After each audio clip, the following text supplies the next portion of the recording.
جمال و زیبایی زن بدون شرم و حیا و پاکدامنی هیچ ارزش ندارد، چون که خداوند وقتی وصف زنان جنت را بیان کرد، اولا صفت پاکدامنی و شرم و حیای آنها را بیان فرمود و بعد از آن صفت زیبایی آنها را.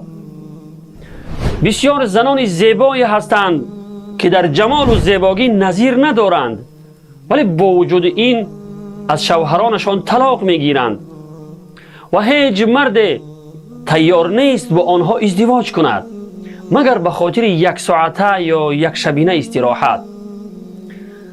خواهران عزیز، فراموش نکنید که جمال و زیبایی شما با این همه بی‌شرمی و بی‌حیایی که دارید هیچ ارزشی ندارد.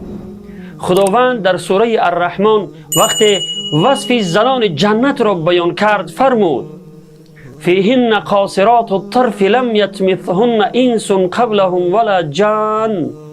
یعنی در آن کاخه ها و باغ های جنت زنهای است که نگاهشان تنها به شوهرانشان است و پیش از شوهرانشان کسی از انس و جن آنها را نرسیده است. صدق الله العظیم. این بود وصف شرم و حیا و پاکدامنی زنان جنت و بعداً صفت جمال و زیبایی آنها را بیان کرده می فرماید: کأنهن الیاقوت و المرجان. گویا که آنها در زیبایی یاقوت و مرجان هستند. صدق الله العظیم. پس این را بدانید که شرم و حیا و پاکدامنی زن در نوبت اول می ایستد و جمال و زیبایی زن بدون شرم و حیا و پاکدامنی هیچ ارزشی ندارد.